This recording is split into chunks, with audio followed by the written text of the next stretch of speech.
I stopped the newspaper, but I never stopped reporting news and information because I still do that on Instagram. It was just like you were saying, it was just more instant. You don't have to wait for the bi-weekly stuff, but it's still on the same, confirm and stuff like that. Welcome to the SGV Master Key, a show where you will hear personal stories of triumph over failures and how others successfully navigated the unique landscape that is the San Gabriel Valley. What makes us different? Well, just like you, we have chosen the San Gabriel Valley for our home or businesses or both.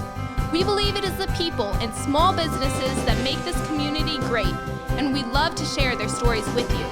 We always encourage your questions and feedback, and you can find all of our contact information at sgvmasterkey.com. Here are the hosts for the show, Russell Mono and Scott Warmoth.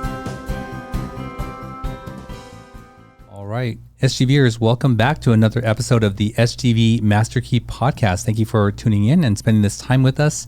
And if you're new here, we bring you stories of the people that make up this great community we call the San Gabriel Valley.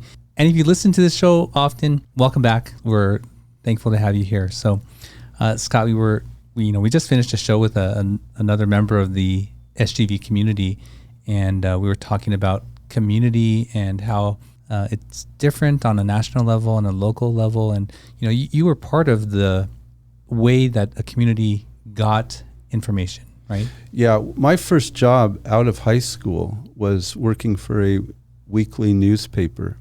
So these are community newspapers, and people like to read them, like to look for their name or their friend's name or see a picture of their son or daughter playing sports or, very important parts of the community. I've always just felt newspapers in particular are an essential part. They're the heart of a community.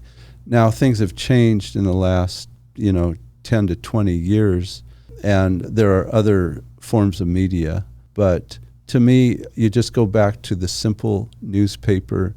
It's the greatest way to get to know a community and to feel part of a community. And our guest today is really right in the center of that for the San Gabriel Valley. Exactly. And, it's sort of the newspaper would be where someone goes to get the news, to know what's going on, right, to stay informed. And that certainly, I would say, describes the work that our guest is doing. His name is Carlos Puente with CARDON Media, and he's the publisher of SGV Now, an Instagram account, right? Correct. Carlos, welcome to the show. Good. How you doing? Thank you. Thank you for having me. Yeah. So you are a publisher of an Instagram account that sort of provides information for the San Gabriel Valley. Would that be correct? Yeah, we provide news, announcements, information, special savings through businesses. So overall, just kind of connect the whole community together, like what you were speaking of earlier. So other than your work that you're doing now, do you have another connection to the San Gabriel Valley? Well, yeah, San Gabriel Valley Now is the brand. The actual company is CARDON Media. And what we do is we're actually a advertising and marketing company is what we do. Really quick, CARDON Media started first as a marketing company of other community newspapers. My mom was sick earlier, like I was saying earlier, how I got involved. My mom was sick, so before she passed away, I would go visit her in the hospital and collect all these little newspapers while I go visit her. And as I was reading them, being from Los Angeles originally, I lived in San Gabriel Valley now 25 years. But originally from LA, you don't have that small community, each city having their own love for their community like you have in San Gabriel Valley in LA. Just everything's big. Like I was saying, I was a visitor and I would read these newspapers. And as I was reading the newspapers, I was seeing the communities together and how it highlighted certain people. Yeah, I was reading these newspapers and just seeing the community. And my wife, being from San Gabriel Valley, her being homegrown, born and raised in homegrown San Gabriel Valley, always hearing her stories and hearing all the area that she tells me about where she grew up as we take our little tours around San Gabriel Valley. I just started seeing, and that being an only child, single mother, I fell in love with that community love that you didn't have in LA. If something happens in LA, you get people from everywhere. There's no, it's really hard.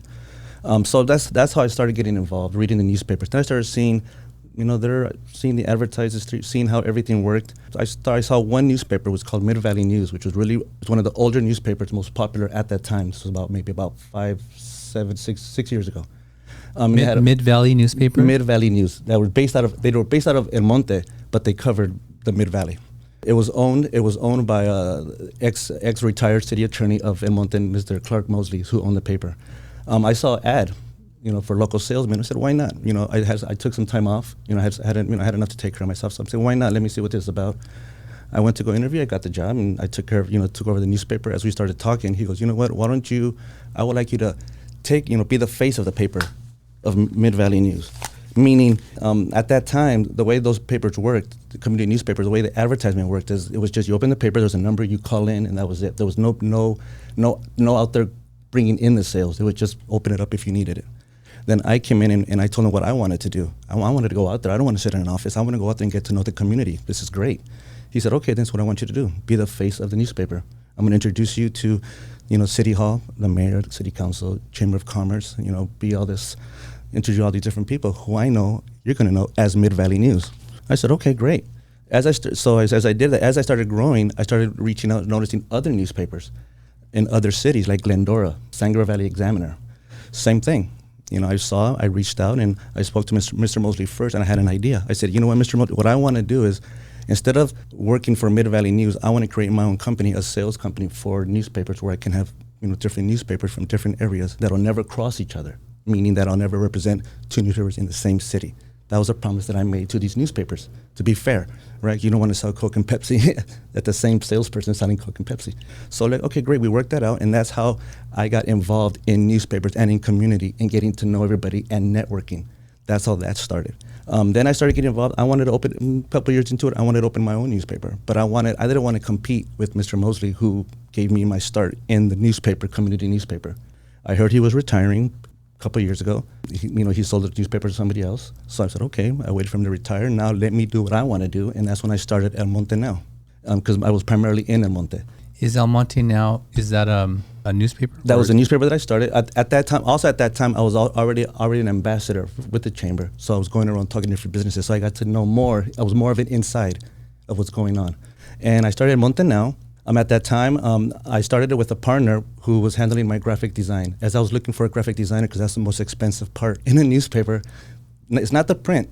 It's actually the graphic design of laying out your newspaper, putting it together. That's where the costs come in. So I met somebody and we talked, and I said, you know what, why don't we become partners? That didn't work out. So I continued from El Monte now. By that time, I was already knew more people and branched out, and I didn't want to just stick myself in just one city. So that's when I started San Gabriel Valley now. I have a question. And that's what grew. That's how that started. Are all of those other community newspapers that you used to work for, are they still printing? Yes, they still are. Okay. They still are. But when I started my newspaper, I took a little different approach. They're still printing. Obviously, still printing. They're not very much into the digital. They're still into the printing, which is nothing wrong with that. And they're still doing their sales the same way, as far as just calling if you want to add. We're not gonna go out there.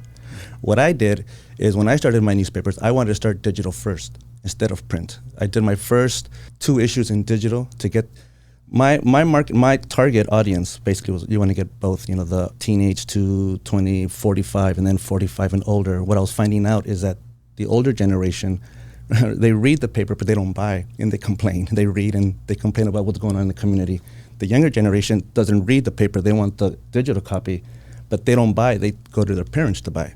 So I was trying to find a way, what would be easier, what would be better for me to reach to the older crowd or the younger? So I did digital.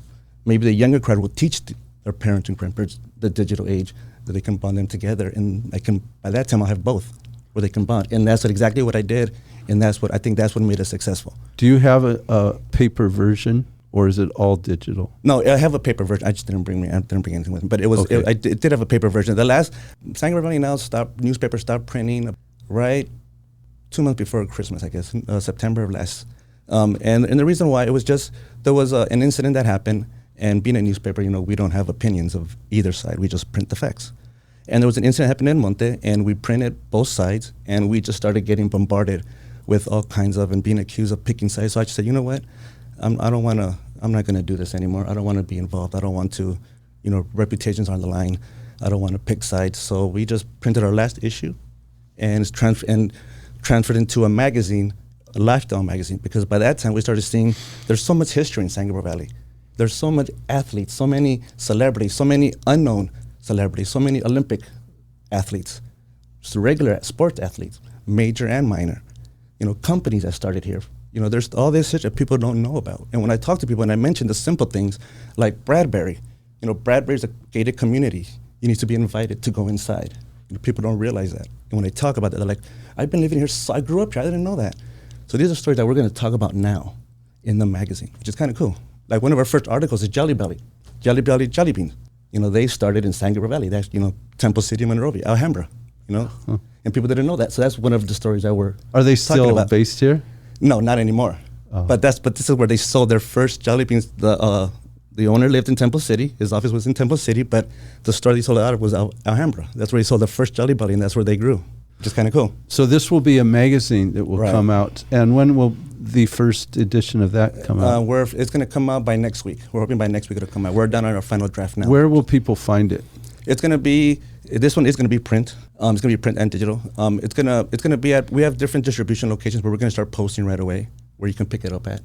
We're also going to have a subscription where you can go to sgv.now.com and subscribe to get it mailed to your house. Digital copies will always be free, so you can also go to our website and subscribe for a free digital copy. So digital copies will always be free. Digital copies will be found on our Facebook website, on issue.com, platform, stuff like that. Yeah, which is great. I mean, I'm excited. It just, because I'm not showing it, but it's exciting. It's exciting to just be involved in the community and talk about it. I guess that's what excites me. And I'm pro-business. So I really love talking about businesses. That's the reason why I got involved in the chamber. Not going back to the community. And the chamber you got involved with is the El Monte Chamber? Yeah, the El Monte South El Monte Chamber, which was great. I mean, I'm a one-man band. I mean, I do everything myself in the company. Now I'd had partners before, but now it's just me doing everything from the front end to the back end. And what I started to realize with the chambers, they're great partners for all businesses, but especially if you're a small business. If you don't have that business partner or you don't have that office staff to help you, the chambers, whether it be a presentation, a sales presentation, I need, just proofread, Ken at the chamber. You mind if I send this to you real quick? You have time to proofread this for me and send it back to me? Sure, no problem. Those little things actually mean a lot to the small business person. That support from the chamber that people don't realize, I don't need a chamber. Until you actually talk to them and you realize, whether it be help a city hall, whether it be a permit issue, a license issue, whatever it may be, they're there for you, and that's what I love. Even as a satellite office, if I'm out in the field and I'm in the area, I call it local chamber. You know what? I need a quick office. Now I'm the director of the chamber, on the board of directors. So I'm like, this is Carlos Puente, board of directors of El Monte. I need an office really quick. I just stop by and just beat somebody. Sure, no problem. And that's what's great about the chamber. No charge, too. It's free. Where would people go online to find your digital edition? Right now, you can go to sgvnow.com to get to read our archives of our old newspapers. To subscribe, the magazine will be available on our website. It'll also be available on our IG page, which is sgv.now. It'll be available. I know we have the little link tree up there. It'll also be available on our Facebook page, San Gabriel Valley Now.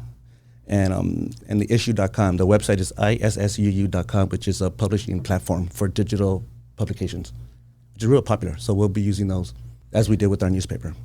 So Instagram has become popular, Yeah. let's say over the last, decade or so. I don't even know if it's that long ago, but so when did you start having to learn that platform and sort of, move some of your efforts and energy into that? For me, it was, I didn't take any lessons, I didn't see any videos. It was just going as I went along. And I just started looking at other pages and what other people did. That's very, very, and a lot of people fall into that trap. When you look at other pages or see what other people are doing similar to your business, you should look at them not to copy and not to mirror what they're doing, but more because you can't reinvent the wheel. But you can look at other pages to get an idea, and you could take that idea and make it your own in one way or another, where you're not copying or mirroring what they're doing, because now it's your own, but without realizing it's the same thing, if that makes sense. And I learned that. Another thing I learned, which is funny, which is I remember I sent my first 2 posts, and my cousin from Colorado calls me and goes, Carlos, from now on, start using hashtags. Because I didn't use any hashtags. Start using hashtags.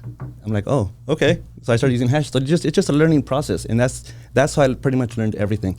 The only thing I do take was for the newspaper, sometimes I kind of design my own here and there, so I watch YouTube videos. But like the Instagram platform, it's just a learning process. You just go along and just every so often you gotta love what you do, and I think that's a big part of it.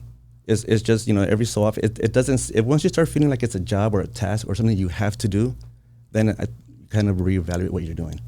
And since I never feel that way, if I'm at a restaurant with my wife and we're eating, I just pull up my phone and see what's going on and post something and just see what other people what they're doing. And okay, I'll have my steak and dinner or whatever I'm having. So it's just loving what you do. It sounds like this has been in the last 5, 6, 7 years. Correct. You've been doing that. Correct. So before that, what was your I've always life been story? I've always been in sales. Before that, I was doing corporate national advertising for magazines. It was over in the religious sector, religious magazines. I was selling advertising there, and then before that, I was in the communications back then when AirTouch, LA Cellular, when big companies were back then. I was doing communications. That's where I originally came from. And then I did page on the side. I had a little paging shop that I did too. Pagers. That's showing my age now. Do you know what a pager is? It goes beep, beep, beep, beep, right on your hip right here. Well, it's interesting. One of the things that I always look at with people is what are their passions. Right. And I wouldn't say this podcast or sitting with Scott and I, or me and Scott, is an intimidating thing, but I don't think that someone could sit here and pretend to love or have a passion of something and really not, because we would see right through that, right? And now that I'm just looking at you and listening, I can clearly see you have this passion. Thank you. I can see. Thank you. And so with the magazine and with Instagram and digital, like how are you synthesizing all these things together now? Because they're different from you printing and beating the pavement. Yeah, and I'd like him to answer that question, but I also want to just comment on something he said, that you could be sitting there at dinner and something happened or you had an observation, and this kind of goes to your question as well. So in the old days, like when I was growing up, let's say I was a newspaper reporter or columnist or whatever, right. So I would note something, but it would go in the column the next week, while sitting at, Smith's restaurant, we noticed this, or we had a great time, or whatever. And then if you were a TV reporter, maybe you could get it instant, but like, is it really that big of a deal? Right. Do you go live with, that a crab was walking across the floor? There's always breaking news. Yeah, right. But so you're kind of synthesizing these old forms of media, exactly, and making it very current and contemporary and immediate. Right. So it's fascinating that you can, as you're sitting there eating, you can actually develop your newspaper, your site, whatever you want to call it, correct, online immediately. Right, right. And another thing that I did from the beginning to kind of set apart from other information pages or news pages, what they call themselves news pages, is I didn't want to be like a meme page. I didn't want to. We want to just post and print relevant stuff, factual stuff that's actually been confirmed. That's been, for example, let's just say I'm sitting here, someone driving down the street sees an accident, and they said, "Oh, we just saw this accident, cars turned over, maybe one person dead." We're not going to post that. We're not going to put that. We're going to wait till it's actually reported. You still need to confirm your sources. Yeah, we still need to do all that, and then once we'll put it and give credit to wherever the source is coming from, and that was very important for me to do that. Because we get memes all the time. We get people sending me funny videos that they did, or TikTok or Instagram. Oh, you know what? We did this video at our shop. It's kind of, we kind of don't do that. That's not who we are. We want to be almost like a reliable source. That's what I wanted to be known as, a reliable source. And that was very important with the newspaper. Like we were talking about doing the newspaper, doing everything. It all blends together. It all meshes together. Because one thing from the very beginning when I started, I realized that print, actual hard copy print, is never going to die. There's always going to be print. Me personally, I still like to read my newspaper paper. I like to feel it, right? That's always going to be around. So digital is never going to replace it. Just like analog is always going to be around. Satellites fall, something happens, they're going to still need to communicate through analog, through the old style. If they need to get the word out and we have no way to communicate through digital, they have to crank up the old WordPress like they used to do in the back of the days and pass out, hard copy papers. And once I realized that, it was finding a way to mesh it all together and still, like I was talking earlier, bringing the print and the digital together. And once I stopped the newspaper, but I never stopped reporting news and information, because I still do that on Instagram. It was just like you were saying, it was just more instant. You don't have to wait for the bi-weekly stuff, but it's still on the same, confirm and stuff like that. right? And then once, like I was talking earlier, when I started getting out of that and now doing the newspaper, now it's kind of the same thing. We post, if there's concerts in the park, stuff like that we post, right? So if, for example, let's just say we started talking way back then on our posts about SGV history, not even mentioning the magazine. Oh, did you know this business started here? Or did you know this, these people started there? Oh, by the way, Jelly Belly started in San Gabriel Valley. Never mentioned the magazine, but people started getting interested through our post. 2 months later, read the San Gabriel Valley Now magazine is going to be coming out where we talk about what we've already been mentioning. So we've kind of been preparing people through our Instagram of what's coming, of what's happening. Now that the hard copy is here, the print magazine is here, okay, now we get it. Does that make sense? Like how it kind of all kind of meshed together and blends together, and that's kind of, and the magazine is free, just like the newspaper. It's all free. It's all sustained by advertisement, and that's I like that because being free, the magazine, being a free magazine, meaning people want to read it. I want to have something that people are interested in. I just don't want to just throw in stories together just to have content, just to have a magazine. Because if you're an advertiser, you want to make sure that is relevant. So that was very important to me also. So that was just finding the right stories, finding the right, the right content, and just starting it from the Instagram post. So that's why when you get an advertising, I don't want to plug it in, but when you get an advertising, one of my publications, you get a free Instagram post. You get a free website post.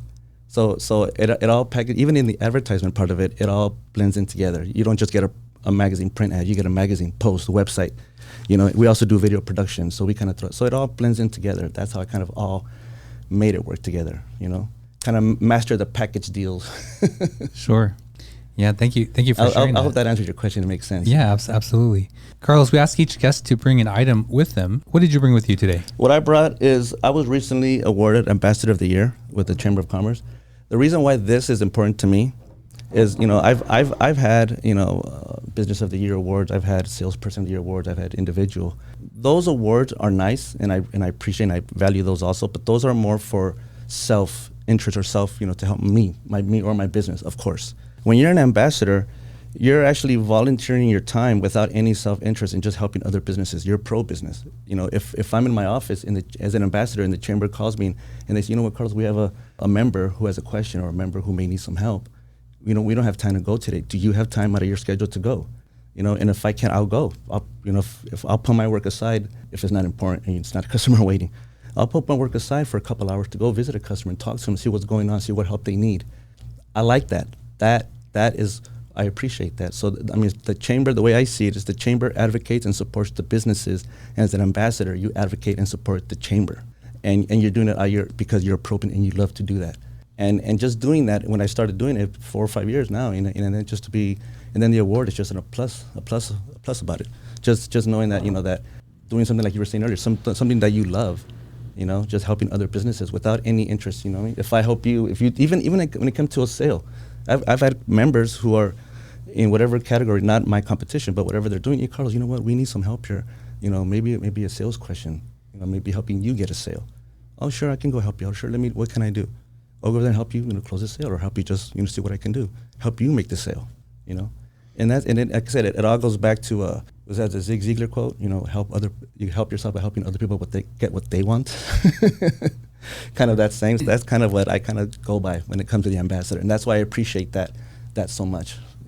That's awesome. Cool. Yeah.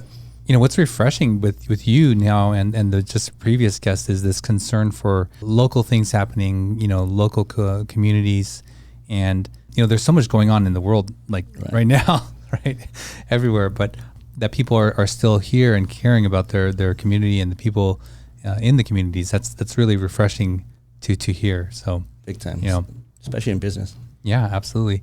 So I know Scott is probably really interested in all the ways that your magazine and getting that out. But there was someone was going to have a magazine. San Gabriel Valley Chamber. That's right. Or San Gabriel Chamber. Yeah. And it was also going to be digital. Right. I don't know that I've ever seen a digital magazine. Can you share with the listener what that is? Digital, sure. It's exactly what it is. It's just a digital and not a print form. You can either view it on your phone, your tablet, or your computer. Is on a web browser? You could either on a web browser. You can either go to a web browser. There are a lot of platforms out there, publishing platforms. Like this is the LA Times. It looks just like the newspaper. You go page by page. Oh, so you have to zoom in to. Then if you want to read an article, You just You can tap an article. Right. you just tap on it. I actually have. I mean, this is a very rough copy of the San Gabriel Valley Now newspaper. This is the cover. It may change by next week, but just to give you an idea, this is one of the platforms that we use. It's called issue.com, right? This is basically where you just go to issue. Let me just type this in real quick. And subscribers would be notified via email or yes, exactly, via email, they can go, like I said, they can go to the website, they can go to rsgvnow.com and subscribe there. Most of them is our Facebook. They go to our Facebook. So to get Russell, how did you find out about SGV Now? on Instagram. And how did you find it? Or why did you find it? What was I'm not what sure led if it you came, there? I'm not sure if it came up as a suggested, but just searching for people who are active in the San Gabriel Valley. Right. That was first. Some accounts, like, they maybe have 0 posts. Some accounts have like 1 post, and so you can't just go by the name. You Right. know, and you're actively posting like every day, I think. And you're right about one thing. Another thing that I felt to mention. Our original Instagram page, we were at 5,000 followers. And the reason why that, to a lot of people, only 5,000, that's nothing. But to me, that's important because it was an organic following. We never did any gimmicks, contests, bot followers. We never did anything like that. We just posted relevant content, and that's all we did. And we share, we give information, and I just started noticing followers every so often, 10 followers a day, 20, 100, just started coming along. That account got hacked, right? Oh no! I know. When that account got hacked, of course, it's a scam. They hack you, and then all of a sudden you start getting the recovery, what they call recovery agents. I was getting 5 to 10 DMs a day of they can recover my account for $500. One guy even said, "Just give me $20, I'll recover it." So I started thinking, I'm like, no, I'm not gonna pay for my page being hostage. In my own mind, I was thinking, my thinking for that was, if I pay this and if I go do with this just to get my page back, it's kind of like I'm saying, I'm letting Instagram define my company, define SGV Now. That's all we are, just a social media platform, a social media page company. No, if what I'm doing is really, people really like what I'm doing, and it's organic, and I really do have the support that I think I have. Why don't I just start a new page? Let people know we got a new page. As soon as I started the new page, this happened in February, and without the year being over, we're already over 1,000 followers. Just the same that came back, just organic, just letting people know right away what was going on, and without referencing the old page, without even talking about what happened. We talked about it the first week, what happened, then we just left it alone, and continued doing what we were doing. And we're still getting the same support, the same following. We're getting our followers back. I guess my point is that it's great to have social. You should have a social media as a business. You should have social media, but you should not rely that and make that the focal point of your company. It should just be an add-on, because you never know. You can get hacked. Things can happen. You have your website to fall back on, your other social medias, your relevant content, whatever you're doing. If that makes sense, yeah. Yeah, absolutely. And I like the idea of the organic growth. And right now you hear these like huge numbers on TikTok, right? Mm-hmm. And there are people who would describe those massive followings as like vanity metrics. Mm-hmm. And I came across a YouTube video not too long ago where this TikToker had an event to meet up with her followers. I think she had like 6 million followers on TikTok. Wow. Nobody showed up. Nobody, not one. Seriously, what happened? It was all fake? It was all... No, the video was sort of just saying like, a lot of these numbers, you don't have really loyal or dedicated following. They're just, clicking buttons. Right. And AIs. Yeah. That's right. But the people who grow organically and like who have super fans, right? Maybe you've heard that term before. They're more valuable than. Well, it's because it's even affecting the how many social media followers, influencers. It's even affecting corporate America, because before they were looking for the 100,000 followers of anything above. Now they're finding out that when they were investing or giving out free merchandise or free product, because it's still valuable, they still got to write that off as a company. It's still losing money.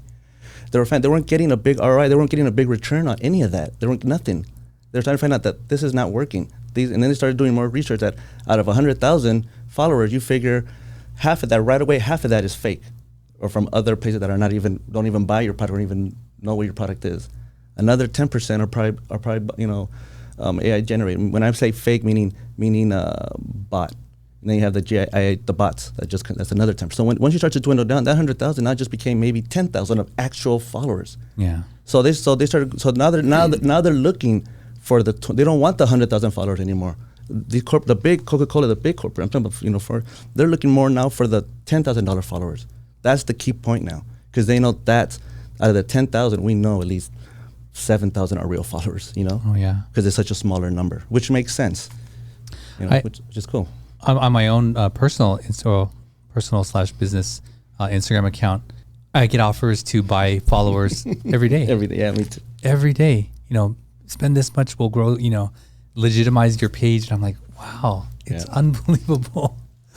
And then you can sort of then you look at other pages with a different eye, right? You're like, right.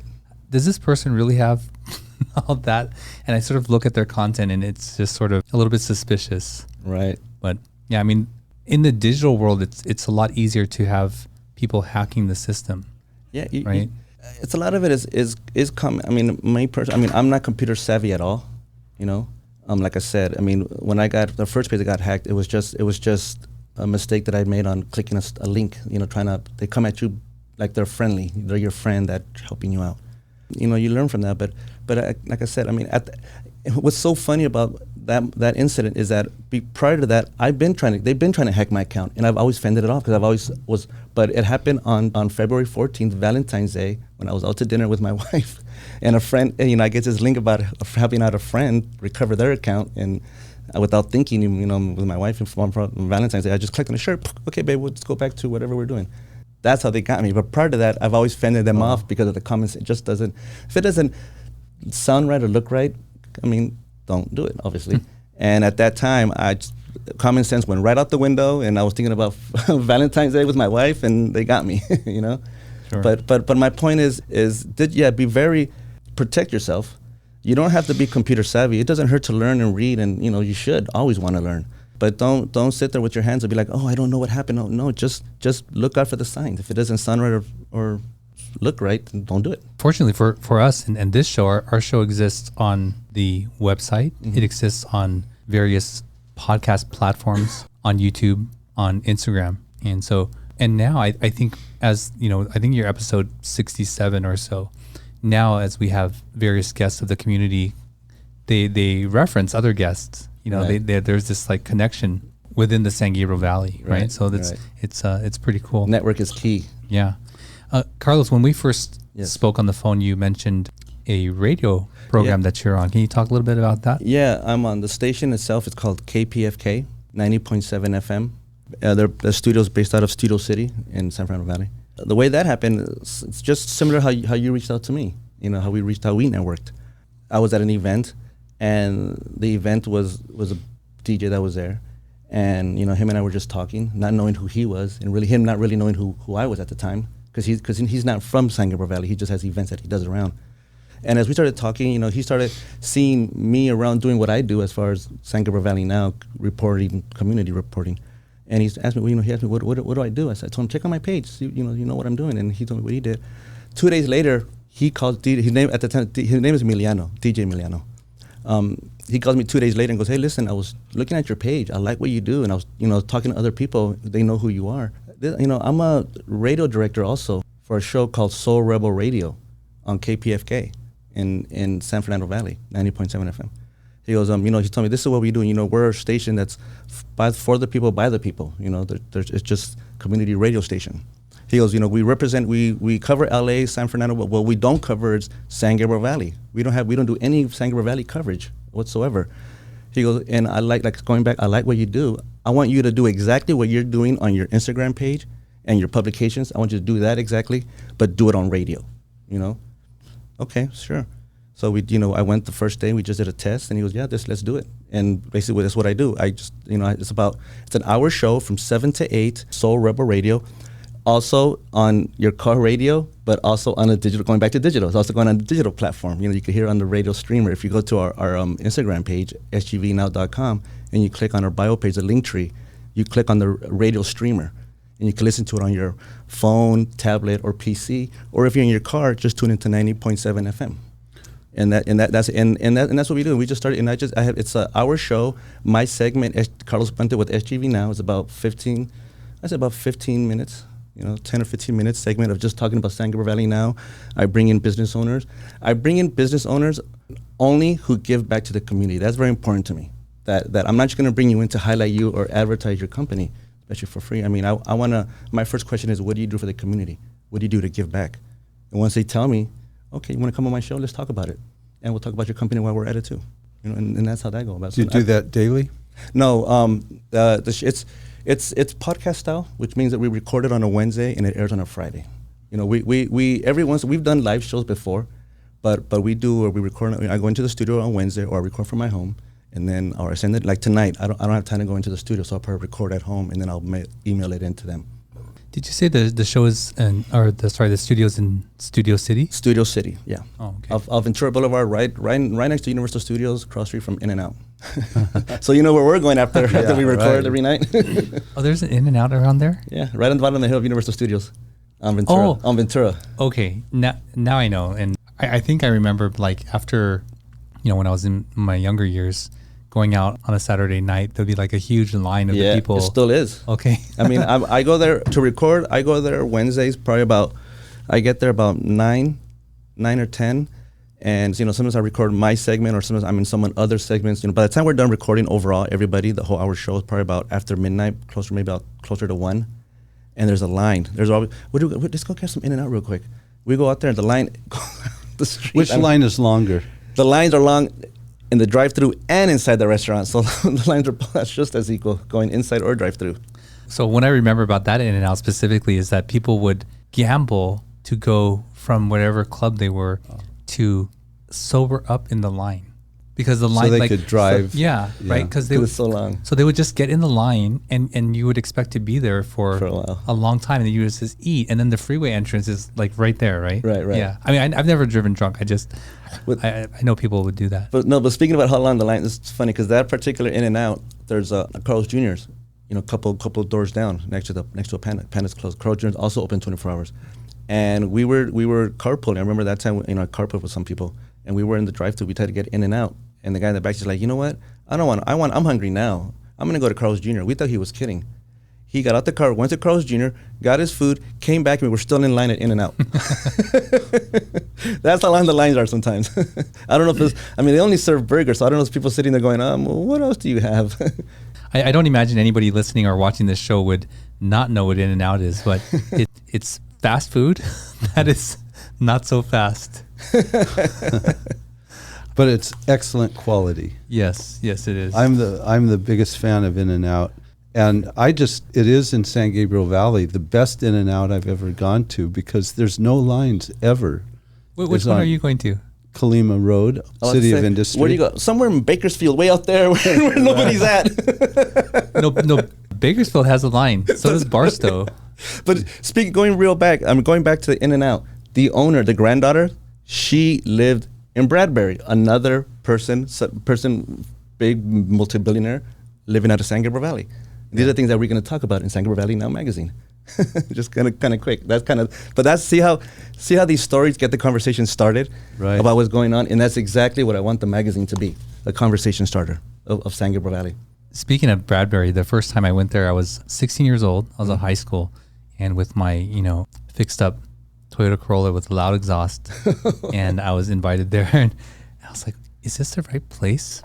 And I told the guard, and I was going up, and I'm passing these huge green lawns, and I think there was a horse, just out there, and the owner of Din Tai Fung lives there, at that house. They're just incredible homes there. Yeah. I mean, San Gabriel Valley is, there's a lot of Panda Express. San Gabriel Valley Airport? You ever drive by San Gabriel Valley Airport? You ever see the white jet with we call it the Laker jet because I live in Temple City, so we eat at the restaurant there. But there's a particular jet there, white jet.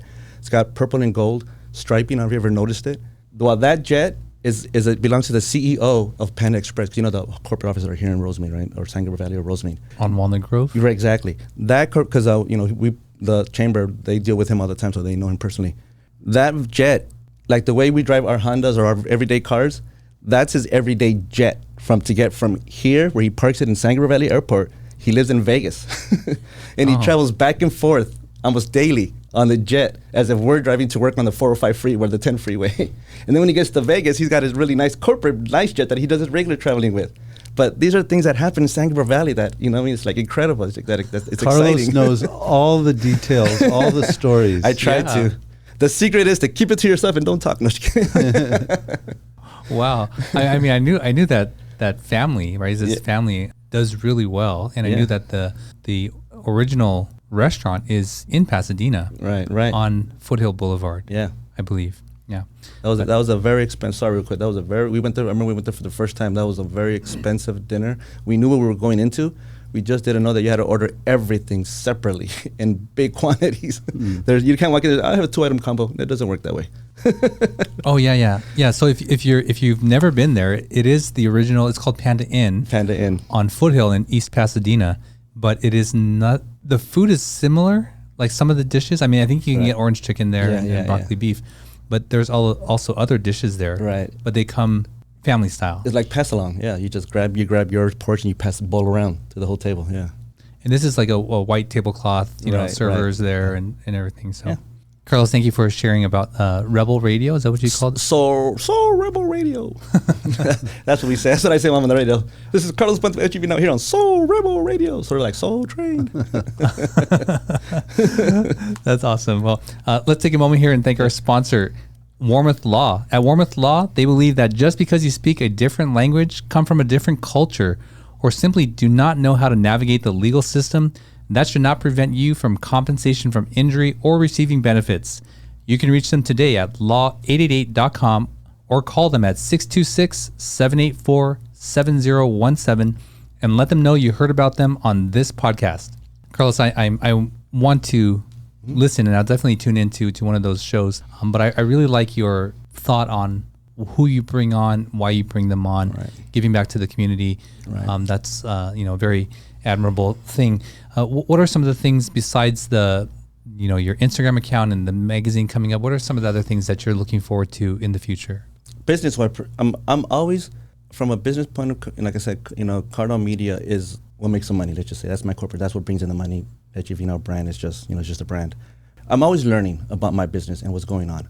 Just reading different magazines, different trade magazines. But at the same time, I'm always looking for products that I can bring along. Because when I started, my whole idea was to bring in products that gives a small business owner the same presence as the big corporations, but on a much smaller budget. For example, we do digital billboards on the freeway. If you drive down the 10 freeway, 210 freeway, my most popular one is by the Harley Davidson shop off the 10 freeway. See that big billboard, right? Digital billboard. And then across the street, right, maybe by the Baldwin Park Bridge on the 10 freeway.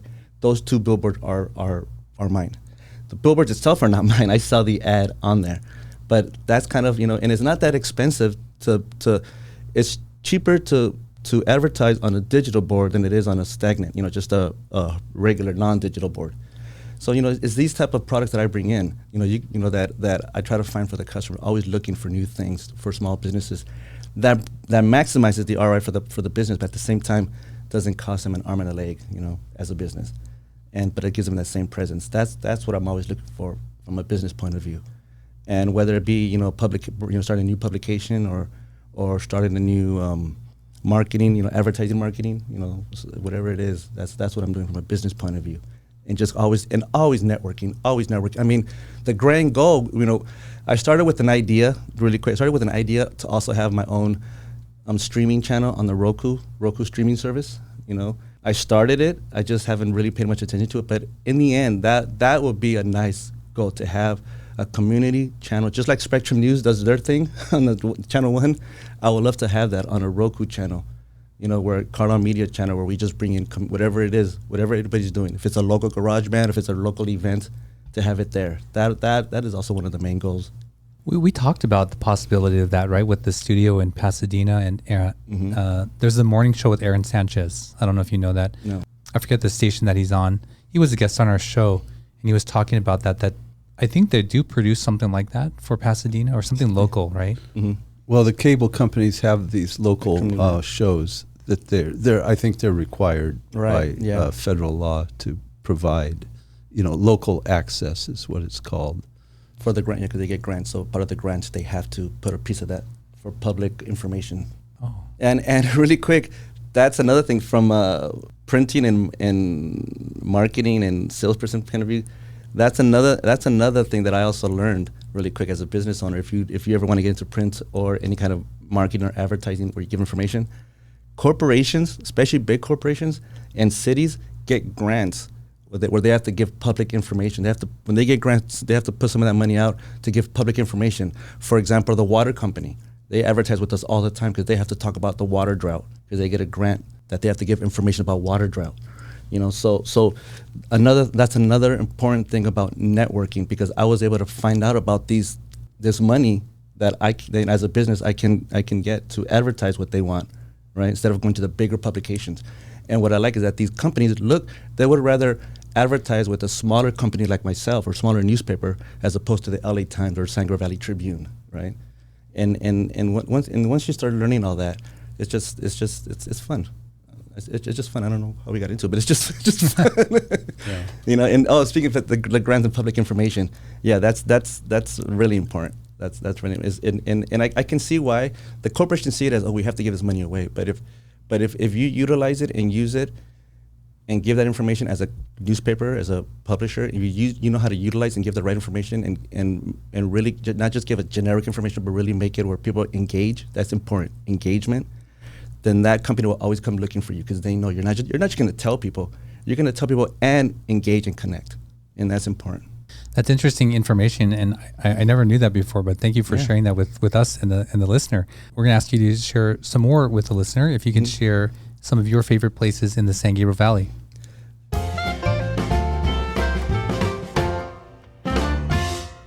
All right, Carlos, thank you for a very interesting show. Thank you. Let's talk about the SGV 3, 3 places of importance to you. Being an only child, I like to explore, meaning I like to just drive around. And my wife is the same way too. So we don't have like any specific, we don't jump in a car and just let's go here, let's go there. What we do is we have a convertible. We just jump in a car, put the top on and say, let's just drive east. And we'll find a mom and pop shop. We'll find a place to just go and eat. Or find or we could be driving down Foothill Boulevard and she'll see a little boutique. Oh, let's stop there. I want to shop real quick. We'll stop and we'll continue. We may say, let's go get ice cream. But by the time we get to the ice cream parlor, we've already made 4 stops, unplanned stops. So that's what we really love to do, is just to drive around and explore San Gabriel Valley, all these different shops.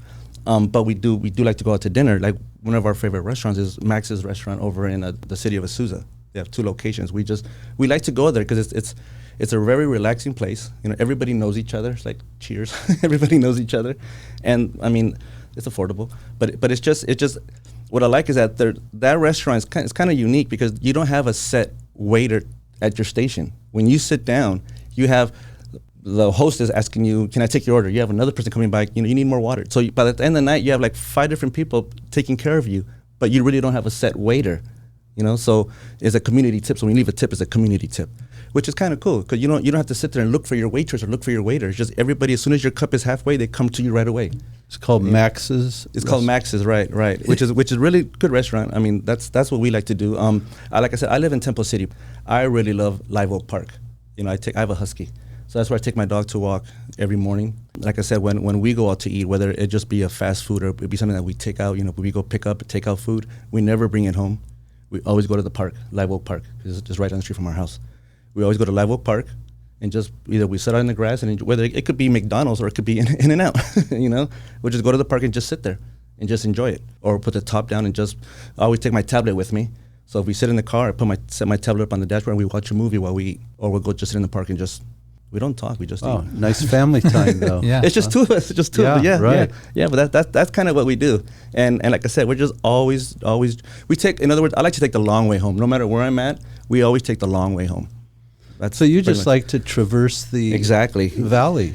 We go from Azusa Canyon to the top of the hill of Sierra Madre up here, down to Montebello, the hills of Montebello. We end up past Baldwin Park. I used Claremont to do Village, that too. Claremont Village, beautiful. When I first moved here, I would just go out and drive the streets. Yeah. And just go as far as they would lead me, and it would ultimately end up at a donut shop. Bingo. And we before, it was funny, before the pandemic, we kind of just did that. we not as freely as we do now. But as soon as the pandemic hit, obviously we couldn't go anywhere, but we just needed to get out. So we started doing what we called night drives, where nobody was around. So you remember, that's when the first few years the streets were empty, like highest speeding tickets ever in CHP history. Those first 2 years nobody was around. So we would take night drives and just drive around. And for that whole pandemic, and then after pandemic was everything, we just continued. We just enjoyed it so much. San Gabriel Valley started. is perfect for that because yes, it is. there are streets that go miles and miles and miles, and they're unimpeded. You can drive them quite freely and see all kinds of things. And the scenic route is just beautiful. If you're driving down Foothill, you got the sunset behind you, or you're coming down, or it's Mornington, you got this be in front of you, and then you got the mountains over here, and then if you're on the right spot over up in the hills, and you look down, you can see all of San Gabriel Valley at nighttime. There's a restaurant we like to go up there also. Once Upon a Time, I think it's called Once Upon a Time restaurant over in Sierra Madre. Or once upon a place, or something like that. Yeah, I know the one you're talking the about. It's been there for a while too. Right. We like to go up there for breakfast sometimes because they have oatmeal French toast that we like. So we go up there sometimes, and if you go drive down, you have that beautiful view. So we just like to just explore. So how many have we hit? 1, 2, or 3 so far? I think Max's, Live Oak Park, and then I wasn't sure if you narrowed in on a third, but. The third one was pretty much all of San Gabriel Valley just cruising. Yeah, right. Cruising. Yeah, that's basically what we do. That's a great one. Cruising. Yeah, down Route 66. Yeah, right. Basically, yeah. Well, Carlos, thank you so much for spending this time with us and sharing insight into what you do with San Gabriel Valley Now. Do you refer to it as SGV Now or as San Gabriel Valley Now? San Gabriel Valley Now, and to shorten it, just SGV Now. And how can people get in touch with you? They can always go to our Instagram page, sgv.now, our sgv.now.com website, our actual company website, cardonmedia.com, CARDON media.com. Really quick, I always get asked, Cardon Media, where did Cardon come from? Because it's not a Spanish, not English. What is it? My name's Carlos. My wife's name is Donna. I sat there when it came out to start the LLCs and everything. What are we going to call the company? I don't know. So I just took her name and my name, smashed them together, Cardon, Carlos and Donna. And that's how the company came along. Cardon Media, which is really cool. Nice. So that's why I'm never going to change the company name. But yeah, that's how they can find us. They can always, the Chamber of Commerce, you can always, if you ever want to reach me, you can always reach the Money South Money Chamber of Commerce, because I'm always checking in with them. I'm always there discussing or talking. Is Carlos there? That's my wife calls there to look for me sometimes. You can also reach out.